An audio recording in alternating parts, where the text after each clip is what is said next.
The political spotlight is on Minnesota today in the race for the White House. From DFLers rallying for Vice President Kamala Harris in the Twin Cities to former President Donald Trump in central Minnesota, just wrapping up a rally in front of thousands of supporters. That's where we start tonight. Chief political reporter Tom Hauser was there for the speech. Tom, you also interviewed his running mate, Senator J.D. Vance. I did, Ben, and we'll have more with Senator Vance in just a few minutes. He also spoke tonight. No question about it, former President Donald Trump certainly knows how to energize his supporters, and there were thousands of them here tonight at the Herb Brooks National Hockey Center in St. Cloud on the campus of St. Cloud State University. Trump took the stage just after 7:30 tonight and was greeted by thunderous applause, again from supporters in the arena and thousands more who were outside who could not get in once the building reached capacity. He then launched into some familiar themes, criticizing Kamala Harris and Democrats for not being tough on crime. She's defund the police, and I'm overfund the police. We're going to overfund. We're going to evict this radical and incompetent administration from the White House, and together we are going to make America great again. We heard that line many times tonight. Along with promising to be tough on crime, Trump also warned about what would happen with immigration if Harris is elected. Border Czar Harris allowed almost 20 million illegal aliens to stampede into our country. If she gets another 4 years, it'll be 40 to 50 million more people in our country, and they'll be using Medicare and Social Security. They will be gone. They'll be wiped out. They'll be destroyed. There won't be a thing your government can do about it.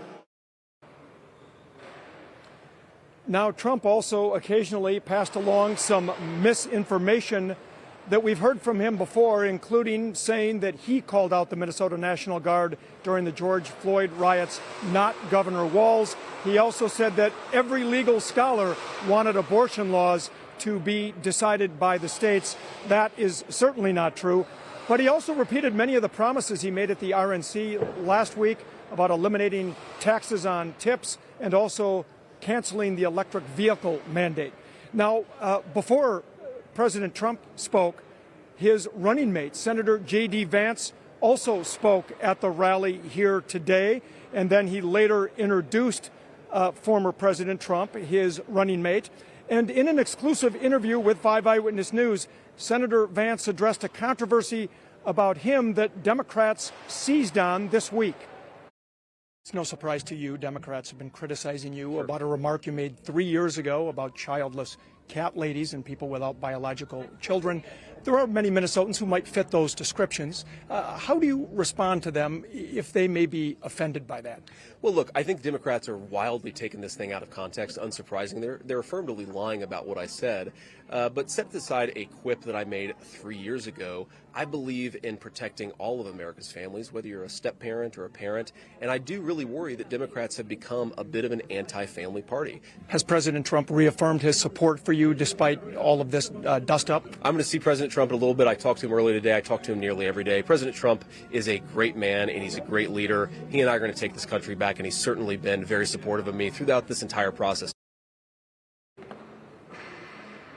And certainly President Trump and his running mate seem to be in lockstep right now, despite that controversy. Now, coming up tomorrow morning on At Issue, we'll have a live edition of At Issue talking more about the Trump visit and also more from my one-on-one interview with Donald Trump as we leave the arena that you can tell is very noisily being cleaned up here after this massive rally tonight. Reporting live in St. Cloud, Tom Hauser, 5 Eyewitness News.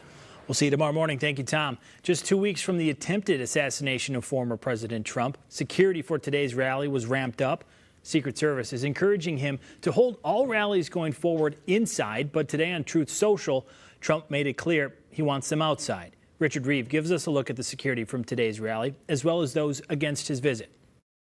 Well, good evening. For those who couldn't get inside, it turned into a big viewing party outside. Meanwhile, there was a counter-protest on the other side of town.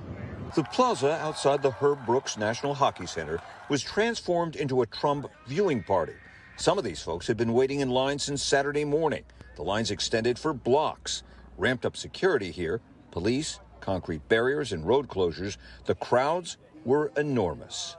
We got here about 1 o'clock and seen the line when we pulled in from the south, and there was already a lot of people there, so it really didn't pay to stand in line. We didn't figure, so we're just gonna people watch and enjoy. I think people are just, we all have hope that things are going to get better.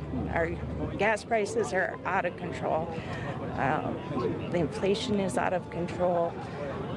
Just the kindness and spirit of people, we need it back. About a mile away, counter-protesters were meeting outside the library downtown. They spoke about Minnesota as a blue state, as well as the Trump event and those attending it in St. Cloud. I hope they have the best of intentions and they are just poorly misinformed, because at the end of the day, his career will end and he will not remember them, he will not remember us, he will not remember being here. When we noticed that former President Trump was coming, we wanted to do some gathering and counter programming, and everyone's welcome in Minnesota and in St. Cloud, but no matter how many times he visits, we're going to stay blue. Two sides of this political debate, but the Trump event was much, much larger. Both DFLers and Republicans pulling out all the stops on this busy political weekend in Minnesota. In St. Cloud, Richard Reeve, 5 Eyewitness News.